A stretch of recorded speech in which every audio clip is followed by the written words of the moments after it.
Welcome back to StarCraft Ontology with your host, Ontolog. I've come back from a little bit of a break. Yes, I do have a day job. This is not my primary vocation, unlike some other casters who are just have the in the right time and place to be able to do this basically as their day job. I'm not in that situation. I just do it as a hobbyist because I enjoy StarCraft. I enjoy watching the other casters, and I recently got a computer that can handle producing casts, so you might see some lulls in my my cast, but I'll try to pull one up every once in a while. Now, I did stop casting the DreamHack Winter 2010 event for two reasons. One, it's going on about a month since that event has been over, and two, a lot of the games I had in that replay pack were really short and not really worth casting. The game I'm casting today, however, is a mirror matchup. It's Terran versus Terran, and it's between two top players, NEXtaeJa and sCfOu. Both of these are, again, they're Korean players. They're top tier players. I recognize sCfOu from the GSL. I recognize the NEX clan tag name. I've heard of TEJa. I'm not sure if I've seen him in the GSL though.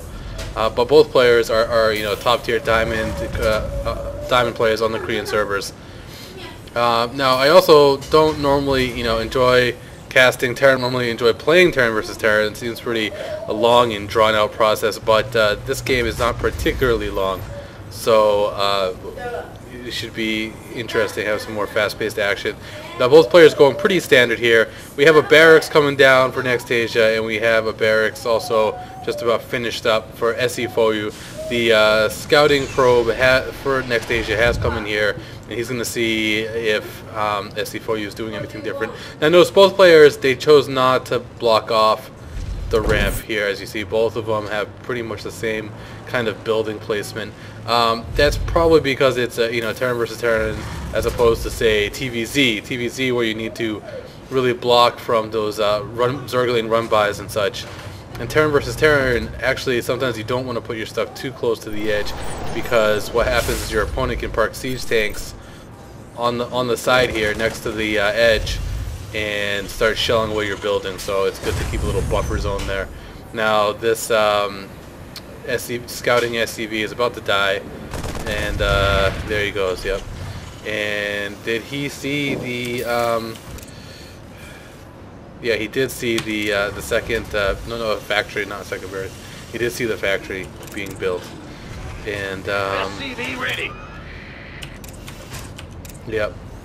And there's a factory being built for sCfOu that NEXtaeJa is being built, and a reactor here. So we might see some Hellions coming out.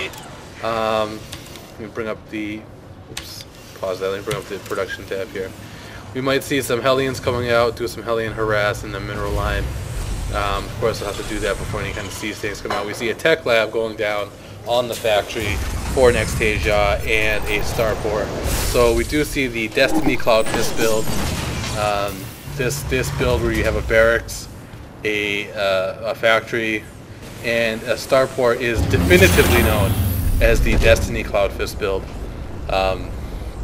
You'll know what I'm talking about if you know what I'm talking about. And we have sCfOu here, also pretty much going for the Destiny Cloud Fist build. The reactor was not for the factory, it was just for the barracks itself, pumping out a ton of Marines, pumping out that tank, not getting any upgrades, not getting the siege mode upgrade yet, but he'll have to do that pretty soon. And yeah, he's on both casts. The expansion already going down for NEXtaeJa, no expansion yet for sCfOu, so we may see this tank is stuck here. We might have to lift off a building, but yeah, we don't see any expansion yet for sCfOu. And yeah, is he going to lift off this port? Yes, he does lift off the starport, lets the tank get by. We see a scan going down by NEXtaeJa, so NEXtaeJa knows exactly what's going on. Well, or maybe not, I'm not sure if he was able to catch the glimpse of all those units, but we're going to see a push here by sCfOu. And NEXtaeJa is going to be in trouble because his expansion is going to be finished just by the time sCfOu gets down there. So that is bad news for NEXtaeJa. He only has a handful of Marines and nothing more. Our tank is coming out, but we have a bunch more Marines in. Oh, a Banshee coming out here, and does he see the? Yeah, he does see the Banshee. Banshee's engaged. Marines engaged the Banshee, and Banshee is just kiting the Marines, and was able to pick off one, maybe pick off two. Yeah, it's a little bit dangerous play here, cutting with the Banshee, but the Banshee did serve a purpose of holding off this initial attack, which could have been pretty devastating for NEXtaeJa, as he is just getting his expansion up, turning his command center into an orbital command, and he'll be throwing down those mules pretty soon, and his economy will be really boosting, really ahead of sCfOu. As we see here, already slightly ahead, and if he starts using those mules, it looks like he's saving the scans just in case there's a cloak. Oh, he has the Banshee. Oops. Excuse me, that's embarrassing. But hey, who knows? Maybe he thinks sCfOu has a Banshee. He scans. He sees the tech lab going down on the starport. So there could be counter Banshee response here, or more likely a Raven, which makes sense to detect any cloaked Banshees. So as long as he has that Raven with his core army, it should protect him from any kind of Banshee harassment, Banshee tomfoolery. He won't have to use up all his scans, and he'll be pretty safe. So it looks like a mule did go down here, and he could due to saturate. I guess he's moved over some of these. That's why. So moved over some SCVs from his main to his expansion for more efficient mining. So he'll continue to make SCVs at both. And it looks like he was supply blocked for a second. And yeah, we see. Let's look back at the production tab here. Some more tanks. We got Vikings going out for sCfOu. We have Stim coming out for NEXtaeJa and his army. Quite a number. Well, we have 5 siege tanks here pushing out, and the army of sCfOu is out down here. And it looks like sCfOu is going to catch the first glimpse of NEXtaeJa, since he does have these air units, and it's going to depend who gets into siege mode first. And yeah, they do have siege mode research. No, okay, NEXtaeJa does not have siege mode research. However, sCfOu does. So yeah, but it's just, okay. So he is sieging up just one tank, keeping the other tanks on siege, and just that single siege tank here is going to push off the siege tank in combination with all these Marines. It's going to keep NEXtaeJa at bay. And what do we have here? More Marines coming out for NEXtaeJa, and sCfOu is going to fall back. Now sCfOu finally getting an expansion up of his own. He's going to be behind because basically his initial attack did not do anything. His initial attack was not successful in slowing down NEXtaeJa or punishing NEXtaeJa for getting that expansion. So basically NEXtaeJa is way ahead, since his expansion has been up much earlier here. And we see the income for sCfOu. He probably just threw down some mules, but if we look at resources and the supply, so the supply is a bit higher. Yeah. Look back at production. We have Stim coming down for sCfOu. We have more barracks being built, and we have the starport going and attaching itself to the reactor, and some marauders here. Now it looks like we have some action going down here. See what I'm saying, where the siege tanks are parked here, shelling away at the production facilities of NEXtaeJa. NEXtaeJa moving in here with a ton of tanks, still without siege mode, which is really terrible against all these tanks sieged up. A lot of them are dying. It's not really coming into favor of NEXtaeJa. We have one tank surviving here, and a lot of other units. And yes, this siege tank is going to survive, and they kill each other at last blast. They kill each other, and that was I would say a pretty nice exchange for sCfOu. If we take a look at the units lost, yeah, NEXtaeJa has lost a lot more resources of units and just numbers of units in general. We have another command center going down here for sCfOu.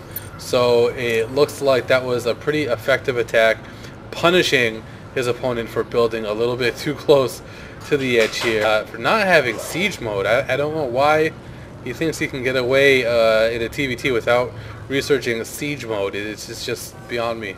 But you know, he's on Korean diamond ladder and I am not, so maybe he has a better reason. So just macroing up here for sCfOu, building yet another barracks, sending out these medevacs now. He's going to transition into a more biologically heavy army, especially seeing as there's no siege mode coming from NEXtaeJa. NEXtaeJa looking that he has to do something, pushing out here. However, we have stim marauders coming out here, taking out the tank. Tanks to the back, sieging up, and there's just enough right here to deal with NEXtaeJa's army. And NEXtaeJa is really far behind now after losing 2 battles in a row. There's really nothing much he can do. And we have a small brigade coming up here, trying to make something happen, but he's going to push back and start protecting his own 3rd expansion here. And yeah, scans going down from sCfOu. He knows exactly what's going on, whether he should attack. Counter scan coming NEXtaeJa, but he does not see the entire army here. And he just caught a kind of glimpse of it, but I guess he can assume that there are a bunch of units there. And still no siege tank for NEXtaeJa. And it looks like it is on the way. If I bring it back up the production tab, it is almost done here. Something he should have done a long time ago. Maybe he just forgot to do it. I don't know. And there is a drop ship coming here with just 5 Marines. But in the meantime, we have a huge push from sCfOu. Again, abusing this clip, abusing the same exact spot he abused last time, taking advantage of the fact that NEXtaeJa just assumed Fouyu was done with that spot. And he even rebuilt the barracks in that place to regain the reactor, but it didn't work out that way. And we have a burning barracks here, and a ton of units. He might just drop some units onto the high ground or not. It looks like he's going. He sees the attack. He's coming up here to help defend. And it looks like there are enough units. However, these tanks do now have siege mode, so they can siege up. But without so many Marines supporting, it might be difficult to do. In the meantime, these tanks are not doing much. So let's go back here, and we see coming from behind a ton of marauders. Those tanks never got sieged, and for NEXtaeJa, he should call it GG soon.